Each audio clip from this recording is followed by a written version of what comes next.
Talk Ava. Learn English with confidence. My weekend was productive. I completed household responsibilities and organized several important tasks that required my attention. That answer felt strangely intense for a Monday morning conversation. Really? I thought it sounded responsible. Responsible is not the problem. The sentence sounded like you were giving a performance review instead of talking casually before coffee.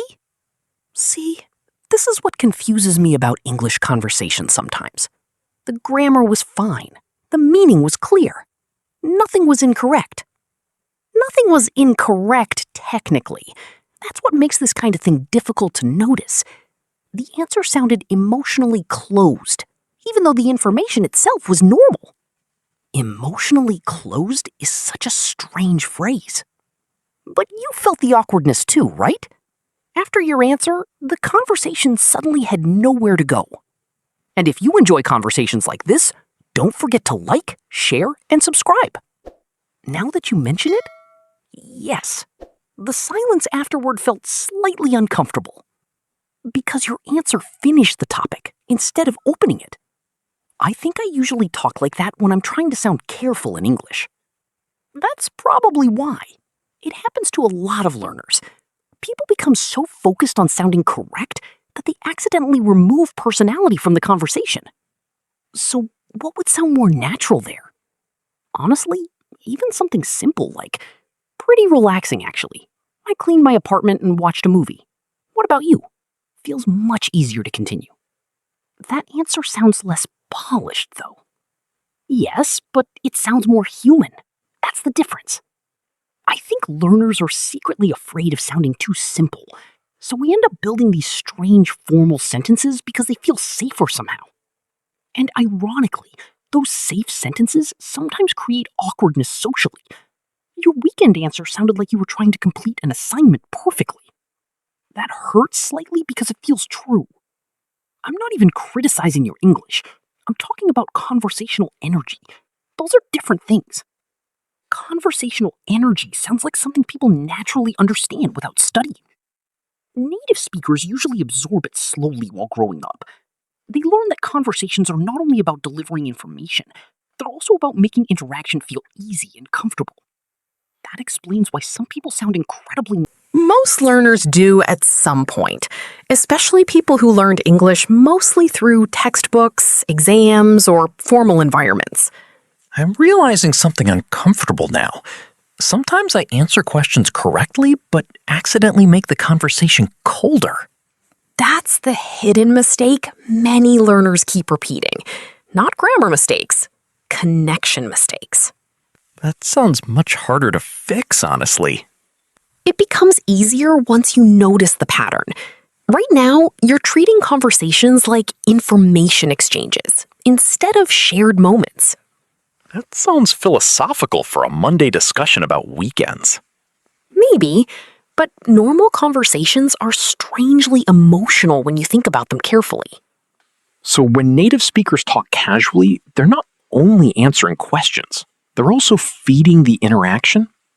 Yes, and that changes everything. I think I need examples because I still feel slightly confused about what feeding the interaction actually means. Okay, let's try something simple. Imagine I ask, "How are you today?" I would probably say, I am fine. And now the conversation is quietly dying in front of us. That answer is everywhere in English learning, though. Because it's grammatically correct, but real conversations usually need more movement than that. So what would sound more natural? Something like, "Pretty tired, honestly. Long morning already. How about you?" Gives the conversation energy to continue. I think I hear the difference now. The second answer returns the interaction instead of stopping it. That's exactly the point. Native speakers throw the conversation back. That sounds almost like playing a game. Honestly, conversations are much closer to playing catch than taking interviews. One person throws energy, the other person returns it. Meanwhile, I've been standing there holding the ball politely. That is painfully accurate. So the problem is not that my answers are wrong. The problem is that they don't invite continuation. Yes, they answer the question, but ignore the social side of the interaction. I think many learners secretly fear adding personality because personality feels risky in another language. That's completely understandable.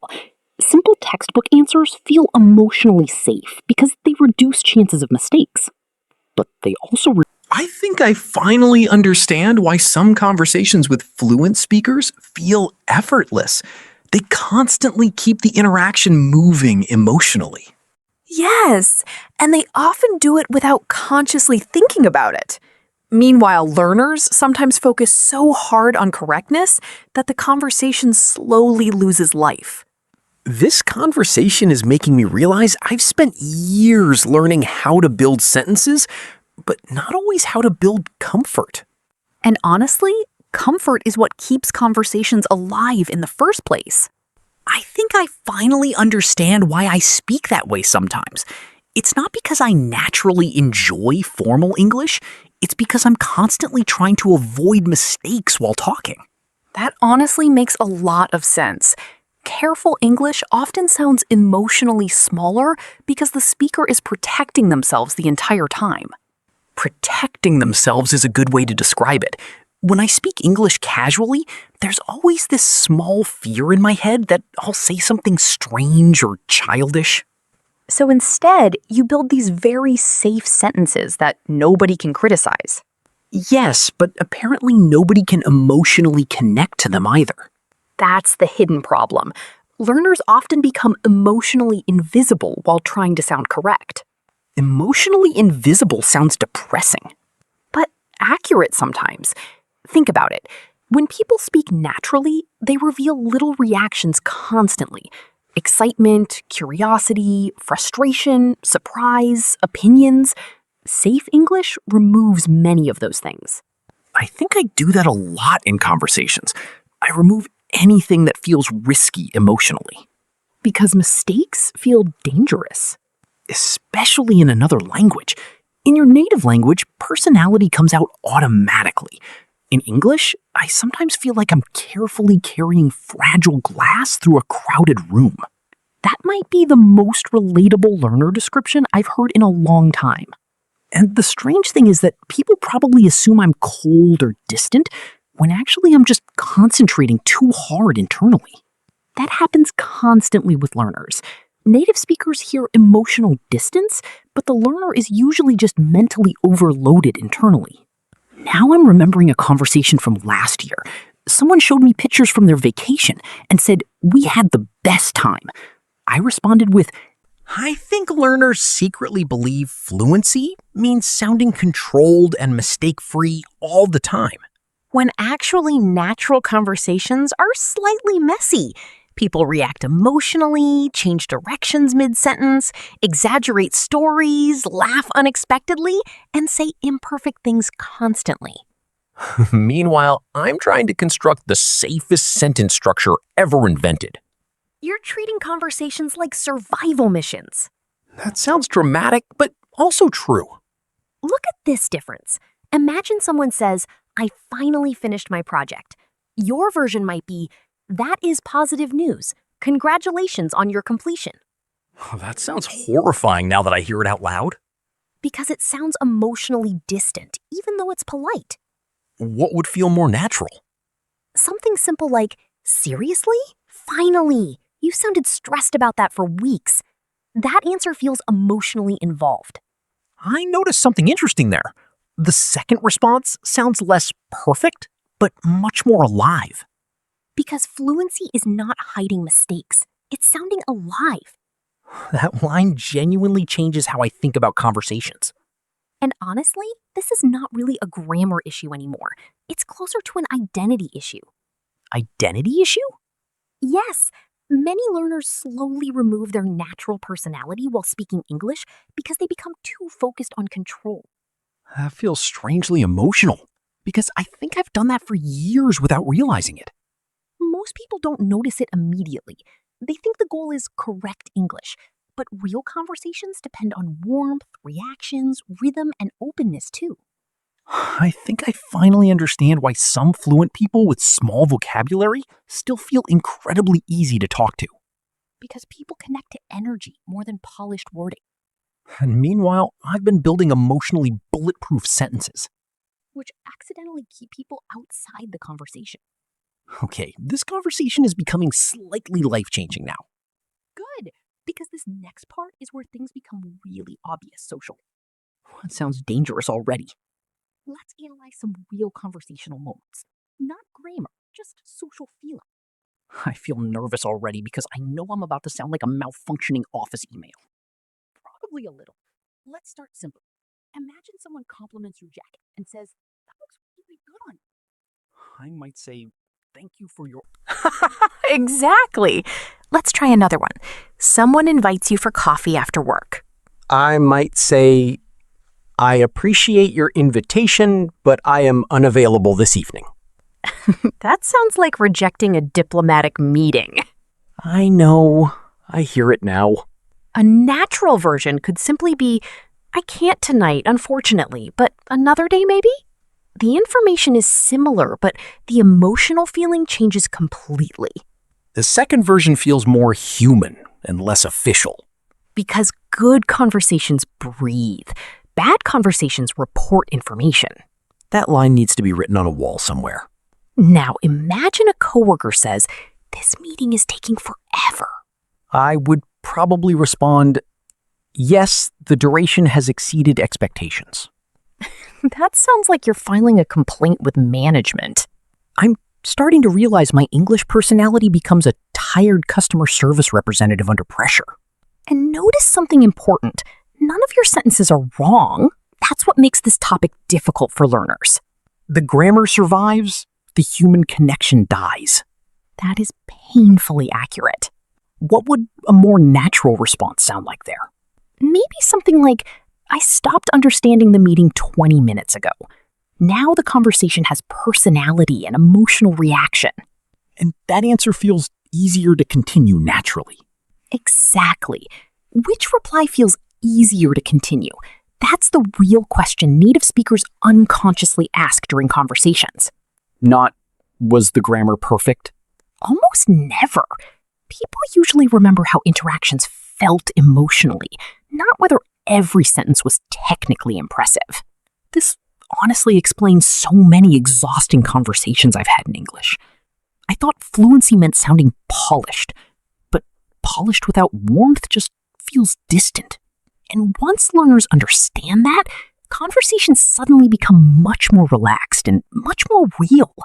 I think I finally understand the problem now.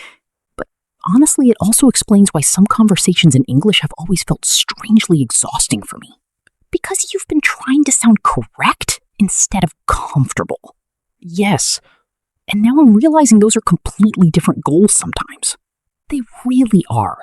You can sound grammatically advanced and still make the interaction feel emotionally stiff. I actually did this. Not intentionally, but this happens a lot with learners who studied mostly through formal English environments. Textbooks teach correctness very well. They don't always teach conversational comfort. I think I learned English like I was preparing for permanent job interviews. Meanwhile, real conversations usually sound messy, emotional, playful, unfinished, and spontaneous. I notice native speakers often sound much less controlled than learners expect. Because natural conversations are built from reactions more than perfect structure. Let's compare your coffee response carefully. "Unfortunately, I am unavailable at this time." Sounds emotionally closed. Because it sounds final? Yes, and emotionally distant too. A more natural response might be, "I can't today actually, but maybe tomorrow?" Same information, completely different feeling. The second version sounds warmer immediately. Because it leaves the interaction emotionally open instead of shutting it down professionally. I think learners accidentally confuse professionalism with emotional distance. That's very common, but people don't connect to perfection. They connect to warmth. That honestly explains why some people with imperfect English still feel incredibly charismatic during conversations. Because emotional openness matters more socially than polished sentence structure most of the time. Meanwhile, I've been speaking like a man trying to avoid lawsuits. That should honestly become your autobiography title. I'm serious though. I think I became addicted to safe English. Every sentence tries to avoid risk emotionally. And safe English often becomes emotionally flat English. I'm starting to understand why native conversations sometimes feel more alive. People sound emotionally present instead of carefully protected. Exactly. Native speakers constantly react, exaggerate, joke, complain, agree emotionally, disagree emotionally. The conversation breathes naturally. Meanwhile, my responses arrive wearing neckties and carrying spreadsheets. Okay, now I need help repairing this problem in real time because I genuinely think I've trained myself into sounding robotic automatically. Good. Let's do live conversation repair. That sounds slightly dangerous. It'll be fine. Interesting. The second version feels less prepared. That's why it sounds more natural. Real conversations usually sound discovered in the moment, not pre-written. That honestly changes how I think about fluency. Okay, next situation. Office lunch. Someone says, "This pasta is terrible." The flavor quality is disappointing. Why do you speak like a restaurant inspection report? I don't know. My brain panics. Now we're finally hearing an emotionally real response. That sentence felt more natural than half my English conversations. Because emotion appeared before control. Now, try the pasta conversation again, naturally. Honestly, it tastes like sadness. See? That response has life. Someone can react to it, continue it, laugh at it. And I didn't need difficult vocabulary at all. Because conversations grow through shared energy, not advanced wording. I think learners secretly believe fluent speakers constantly sound impressive. Most fluent speakers actually sound comfortable. That difference feels huge suddenly. Okay, texting situation. Someone messages you late at night saying, "Still awake?" Yes, I remain conscious. That sounds medically concerning. I hate how realistic these examples are. Because you're translating emotional simplicity into formal correctness automatically. What would sound natural? Something simple. "Yeah, unfortunately. Can't sleep." Now the other person can emotionally enter the conversation. The answer feels open instead of completed. Exactly. Conversations need openings constantly. I think I've spent years accidentally sealing every conversational door shut immediately after answering. With very polite locks. That line hurt me spiritually. Good. Last situation. Your neighbor says, "Cold today, huh?" The temperature has significantly decreased. That sounds like a weather application becoming self-aware. I'm never recovering from this episode. Try again, naturally. Seriously? I regretted leaving the house immediately. Perfect. That response gives emotion, humor, and continuation all at once. I think learners imagine native speakers listening with red pens, mentally correcting grammar. Meanwhile, most native speakers are simply wondering, does this interaction feel easy or awkward? That explains why some people with imperfect grammar still feel incredibly enjoyable to talk to. Because emotionally they're present. They react naturally. They listen actively. They continue the interaction instead of protecting themselves from mistakes. I'm realizing now that my safe English probably protected me from embarrassment, but also protected me from connection. That's a very honest observation. I think part of the problem is that language learning environments train people to value accuracy above everything else. School rewards correct answers. Real conversations reward comfort.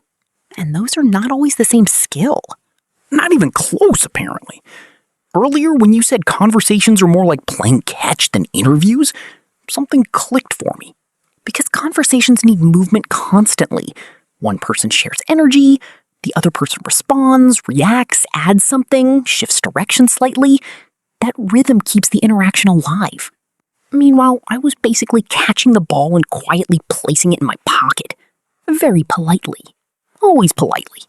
Emotionally unavailable, but polite. You know what's interesting, though? Many learners think sounding serious makes them sound fluent. I definitely believe that. But natural speakers often sound relaxed, expressive, unfinished, playful. Sometimes they even sound grammatically messy because they're focused on connection instead of performance. That honestly removes pressure from my brain a little. I always imagine fluency as this perfectly controlled version of English. Controlled English often sounds emotionally tense. That explains why I felt exhausted after long conversations sometimes. I was trying to maintain a performance the entire time. Exactly. Real conversations breathe. They move naturally. They react emotionally. They change directions unexpectedly. I think another problem for learners is fear of silence. When conversations become quiet, we panic and suddenly start sounding robotic again. Because panic usually pushes people back towards safe English. Which ironically creates even more distance socially. Yes, because people connect to emotional openness much faster than technical perfection. I genuinely wish someone explained this earlier during language learning. Most advice online is still obsessed with grammar, vocabulary lists, and pronunciation tricks.